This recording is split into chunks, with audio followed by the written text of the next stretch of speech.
Thank you for coming today.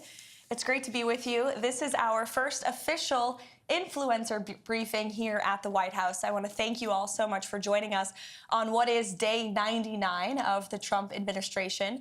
And as I promised, as my first briefing as press secretary back in January, the Trump White House will speak to all media outlets and personalities, not just the legacy media who traditionally has covered this institution.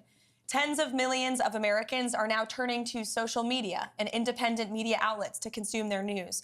And we are embracing that change, not ignoring it. It's well past time that the White House press operation reflected the media habits of the American people in 2025, not 1925. And thanks to President Trump, a select group of D.C.-based journalists no longer have a monopoly over press access here at the White House. All journalists, outlets, and voices have a seat at the table now, and you being here today for this briefing proves that. Today officially marks the 99th day of promises made and kept by President Trump. Our primary focus today is how President Trump has fulfilled one of his central campaign promises to the American people in record time, ending the massive illegal invasion and securing our nation's southern and northern borders. As we know, Joe Biden allowed millions of criminal illegal aliens to pour into our country over the past 4 years. And as we all know, a significant number of those aliens have been vicious gang members, murderers, rapists, and pedophiles. Innocent Americans like Laken Riley, Jocelyn Nungray, Rachel Morin, and many others have been murdered because of Joe Biden's open border. President Trump made a promise to the American people, to all of you, and your audiences, to end the carnage and keep our country safe. And he has overwhelmingly delivered on that promise. He immediately declared a national emergency on the southern border, deployed the U.S. military and Border Patrol to repel the invasion, and ended reckless catch and release policies. And as a result, between the inauguration and April 1st of this month, only 9 illegal aliens were released into the United States of America. This is a staggering 99.99% decrease from more than the 184,000 illegal aliens who were released into the country under Joe Biden during that same period last year. You can't get much better than 99.99% decrease. Total attempted illegal crossings at the southwest border hit a record low in February, only to fall to another record low again last month in March. President Trump signed the Laken Riley Act into law, requiring illegal aliens arrested or charged with theft or violence to be detained. And he reestablished the successful Remain in Mexico policy from his first term. The president has also restarted construction of his signature border wall. More than 85 miles have been built and are in various stages of construction and planning. He designated cartels as foreign terrorist organizations, invoked the Alien Enemies Act to apprehend, detain, and remove these massive threats who have flooded our country. And the Trump administration, as you heard from our border czar Tom Homan earlier today, is working literally 24/7 around the clock to successfully arrest and deport illegal criminals and foreign terrorists from our communities, your communities. We're in the beginning stages of carrying out the largest deportation campaign in American history. And despite the legacy media's fear-mongering and lies about this, we will continue with these successful operations because we know that's what the American people are expecting from this president, and that's why they overwhelmingly reelected him to this office. Over the past weekend, it was announced Operation Tidal Wave was a joint effort in ICE Miami and Florida law enforcement agencies. Nearly 800 illegal aliens were arrested during the first 4 days alone. I don't know if we have any Floridians in here, but you're welcome. Operation Tidal Wave is a preview of what is to come around the country. Large-scale operations employing our state and local law enforcement partners to get criminal aliens off our streets. And we will not apologize for this. This is the first of its kind multi-agency immigration enforcement operation coordinated by ICE with federal partners. And this multi-day operation has so far resulted in nearly 800 illegal aliens apprehended in 4 days, including MS-13, murderers, rapists, drug traffickers, and human rights abuses. So, safe to say President Trump made a promise to all of you, your audiences, and the American public to secure our nation's borders. He has overwhelmingly delivered on that promise. And you will see the legacy media has nitpicked stories to try to drum up sympathy for people who broke our nation's laws. This White House has sympathy for American citizens, for law-abiding families who are doing what's right, who came here the right way. That includes legal immigrants who have come to this country, paid their dues, waited their turn, and are now being cheated and ripped off by, or were being cheated and ripped off by the previous administration. We are putting Americans first every day, and we applaud the ICE agents and Border Patrol agents who are on the ground doing this important work. That's just the border. Of course, the president has been working incredibly hard to unleash the might of our economy here at home. He's in the process of negotiating fair trade deals abroad with many countries around the world who have come to the table because the president is using the leverage of this office of the United States of America to leverage our economic might and to cut good trade deals. You also look at what's happening on the world stage when it comes to foreign policy. The president has put the world on notice. They all understand that we have a commander-in-chief in the Oval Office who is going to put America and our troops first, who's going to do what's right for our country, our nation, our people, even if that means making tough decisions. And we are closer today to a peace deal in Russia and Ukraine, certainly than we were when we took office on January 20th. If you look at the situation in the Middle East, Israel has never had a stronger friend than they do right now in the Oval Office with President Trump. We've had more than 75 hostages who have returned home from around the world, or wrongfully detained individuals. You can only do that if you have a president who's unafraid to use the leverage of the United States. So there are many accomplishments to talk about this week. I haven't even mentioned the restoring common sense effort of this administration to get men out of women's sports, to root out DEI and waste, fraud, and abuse from our federal bureaucracy. The president has done so much in such little time, and we're working very hard here every day. We appreciate all that you do on social media to push what the president is saying, but also sometimes question it. And we relish independent journalism. And I hope you all have seen the president, myself, anybody in this administration. We are unafraid to take questions. This has truly been the most transparent and accessible presidency in American history. So with that, let's kick it off. And I'm happy to take your question first, Erin. Thanks so much, Caroline, both for having us and for granting me the first question here. Sure. And I can attest to the deportations in Florida. My Uber drivers finally speak English again, so thank you for that. But my question for you is, what are the administration's plans for those who continue to defy the executive orders? Most notably, on my mind, are the ones related to what some would call trans men. I would call men masquerading as trans women, which are men masquerading as girls in girls' sports. Mm-hmm. Sure. Obey federal law, or you will be prosecuted. Obey federal law, and you could see your federal funding cut. Whether you are a college or university, we have seen the president, again, using the leverage of this administration and to negotiate deals with some of the biggest colleges and universities in this country. And if they don't want to come to the negotiating table to apologize for the federal laws they have broken, to apologize for allowing Jewish American students on our nation's campuses to be unlawfully bullied and harassed, then there's going to be consequences for that illegal behavior. Same thing with men in women's sports. The president signed a very strong executive order, making it the policy of the United States federal government that there are only two sexes, male and female, and we are not going to tolerate biological men competing in sports or impeding in private spaces for women like myself or you. And we've seen states defy this federal order. You've seen the state of Maine, unfortunately, because of their liberal governor, who nobody in that state disagrees with, I will add, being from New England, I can attest to that. People are incredibly fed up with her trying to oppose this common sense message. You've seen young women who have had to go on television to plead with their governor, please stop letting men play against me in sports. We shouldn't live in a country where that even has to happen. The president deeply understands that. That's why he signed that EO. And when Maine decided not to follow it, the Department of Justice sued them. So anyone who disobeys federal law will be either prosecuted, sued, or say goodbye to your federal funding. Sure. How about to the back in the red tie? Hi. One of my main questions is, when will the border wall be completed? Because it's been talked about for a very long time, and a lot of people want to know when can we expect that to be done? Sure.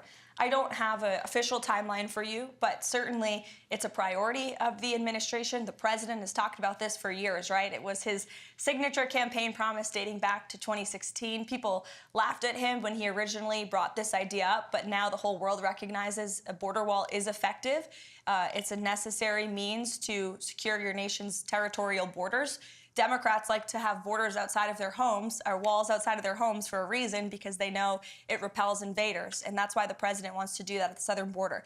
There has been more than 85 miles built just since January 20th.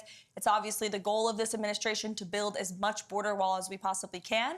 And we need Congress's help to do that. We need more federal funding. The president's working closely with Speaker Johnson and Senate Majority Leader Thune to pass a solid reconciliation package that not only provides more funding for our ICE agents and Border Patrol agents on the ground, but to continue construction of that border wall as well. Sure, go ahead. Madam Leavitt, congratulations on this endeavour to bring in new media, and can I start by thanking you for including the British, and I'm deeply proud to be the only British representative here. I hope future events you might include more. Thank you. I've got two questions, if I may be so bold, regarding my little old country across the pond. First and foremost, it's regarding trade deals. So your Vice President Vance, said, no free speech, no deal. The British Business Secretary, whose name is Jonathan Reynolds, has said that in the trade talks with the Commerce Department, the US Commerce Department, there has been no material, that free speech has been not a material factor in negotiations. So my first question is it the case that free speech is no longer part of negotiations? And my second question, if I may, is in Britain, we have had over a quarter of a million people issued non-crime hate incidents. As we speak, there are people in prison for quite literally reposting memes. We have extensive prison sentences and for tweets, social media posts, and general free speech issues. Would the Trump administration consider political asylum for British citizens in such a situation? Well, to your latter question, it's a very good one. I have not heard that proposed to the president, nor have I spoken to him about that idea, but I certainly can and talk to our national security team and see if it's something the administration would entertain. Yes, please. To your first question about free speech in the United Kingdom, the vice president has been incredibly outspoken about this for good reason. And the president has spoken about this as well directly with your prime minister when he was here for a visit to the White House. So it remains a critical endeavor of ours to show the Brits and your country, which we love and admire, about the First Amendment and the importance of free speech in a sovereign nation. As for the trade talks, I understand they are moving in a very positive way with the United Kingdom. I don't want to get ahead of the president or our trade team and how those negotiations are going, but I have heard they've been very positive and productive with the United Kingdom. And I will say the president always, both publicly and privately, speaks incredibly highly of your country. He has a good relationship with your prime minister, though they disagree on domestic policy issues. I've witnessed the camaraderie between them firsthand in the Oval Office, and there is a deep mutual respect between our two countries that certainly the president upholds. Thank you. You're welcome. Mr. Spicer, it's Hi, good to see you here. My predecessor. Yeah, well, just had to swing by and say hi. Thank you for doing this. I think it's marvelous what you guys have done to bring in new voices, and it shows, it reflects the president's commitment to transparency and to bring this in. So I've got two quick ones for you. The first is you mentioned reconciliation. Beyond that and what he hopes to get out of that, considering how slim the House majority is, what other legislative priorities does he want to see codified in law before this Congress adjourns? Mm-hmm. It's a really good question, Sean. I think reconciliation is the first and foremost question on the president's mind right now. It's a huge deal. We have to get it done. He's working closely with Congress. In fact, he's meeting with Speaker Johnson, I think, in a few minutes today in the Oval Office to discuss this very bill and measure.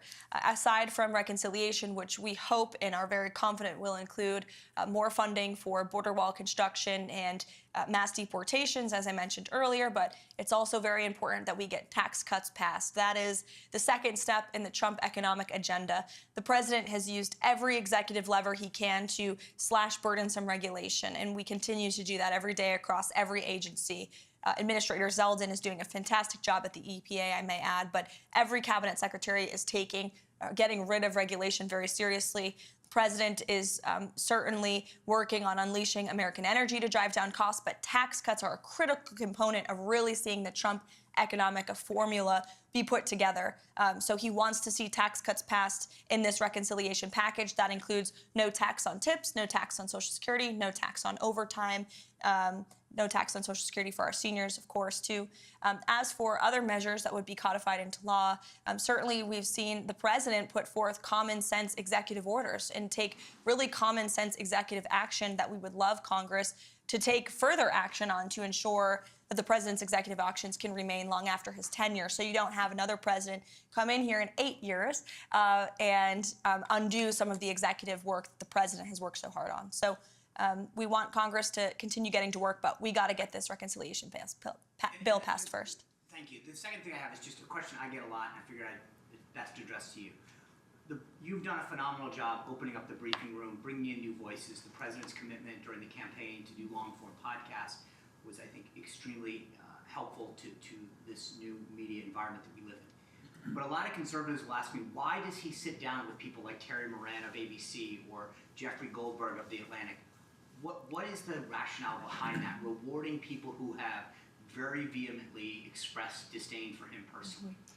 Because the president is unafraid, and he is inspired by competition, and he likes to talk to people face to face. And I think that's one of his best attributes and qualities. We live in an incredibly divisive country, unfortunately, that has been really the result and consequence, frankly, of the fake news and the hoaxes and lies they have driven at this president for the better part of the last decade now. But the fact that we still have a president who has been a victim of these hoaxes, these lies, these smears by so many legacy media outlets and reporters, yet he's still willing to sit down with them, look them in the eye, look them face to face, and take them to task and share the truth with them and his perspective, I think is what the American people deserve in a president. And it's certainly a stark contrast to what we had in the previous administration, a president who was hiding, who actually used this beautiful South Court auditorium, which we're happy to be in today, but he used this like it was a fake Oval Office, weirdly, oddly. He was missing in action. He called lids at 2 o'clock in the afternoon. For those who don't know, a lid is when we tell the press to go home for the night.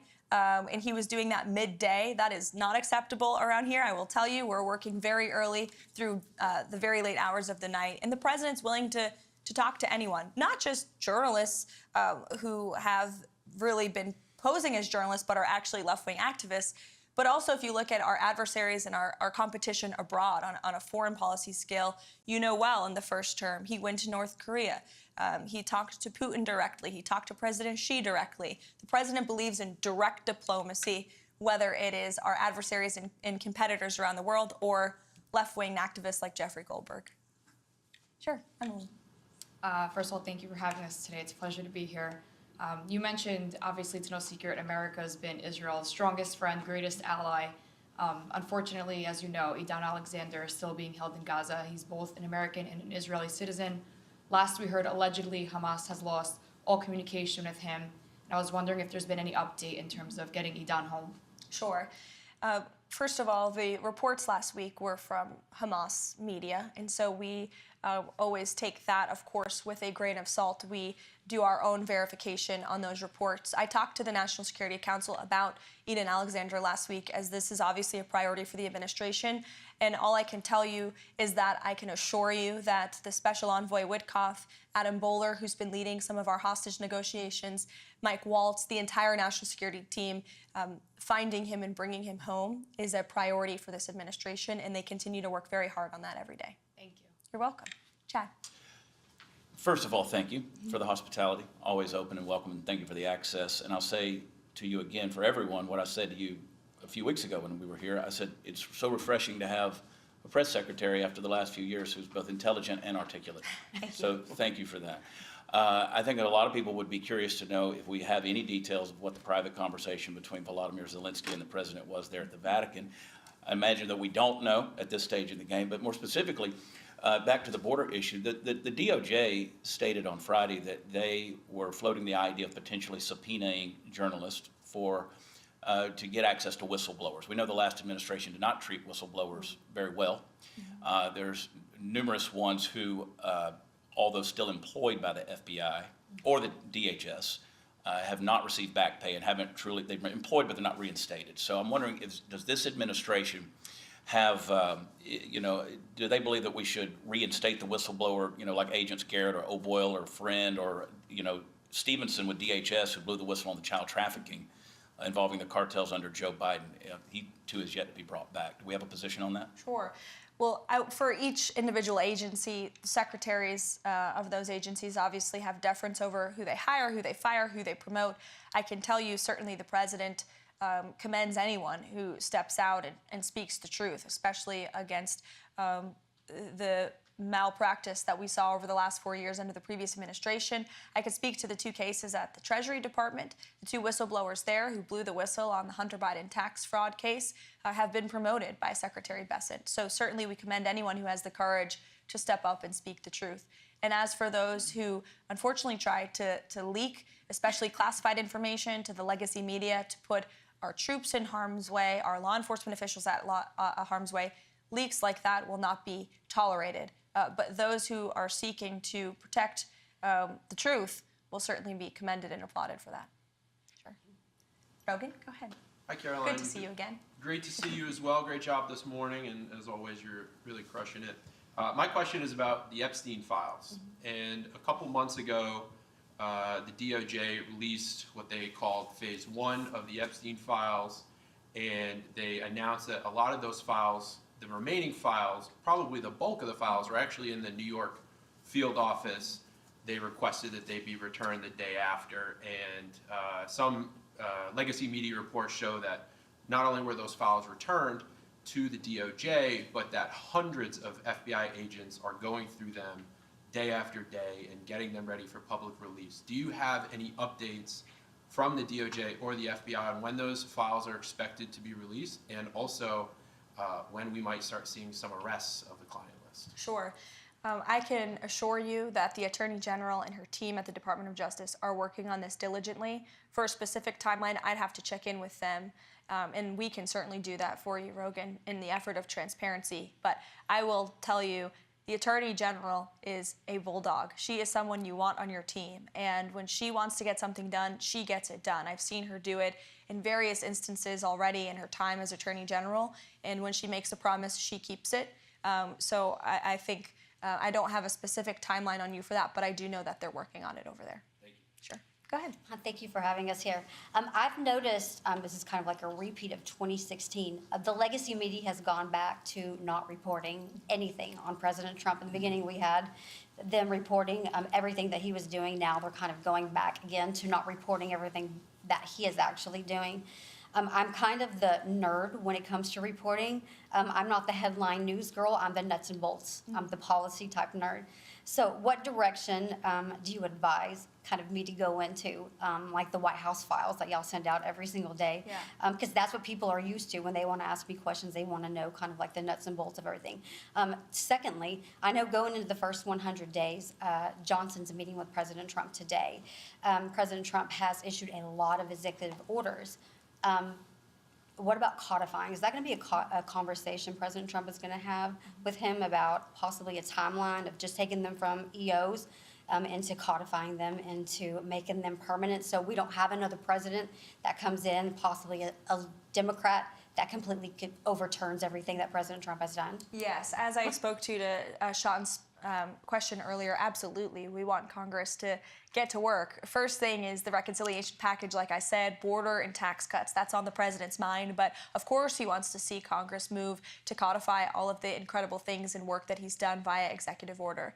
To your first question about the nuts and bolts, I wish more people in the legacy media were like you and didn't focus on the sensationalist headlines, but actually cared about the facts. The president is doing so many phenomenal things every day that will never be mentioned on cable news at night. Signing executive orders. We do our absolute best to message that, which is, again, why we're welcoming independent voices like yours with following on social media, because that's the best way to get those truths and those facts out there. We put out fact sheets on the daily about what the president is signing, and they do get into the nuts and bolts of each and every policy and each and every executive action that he's taking.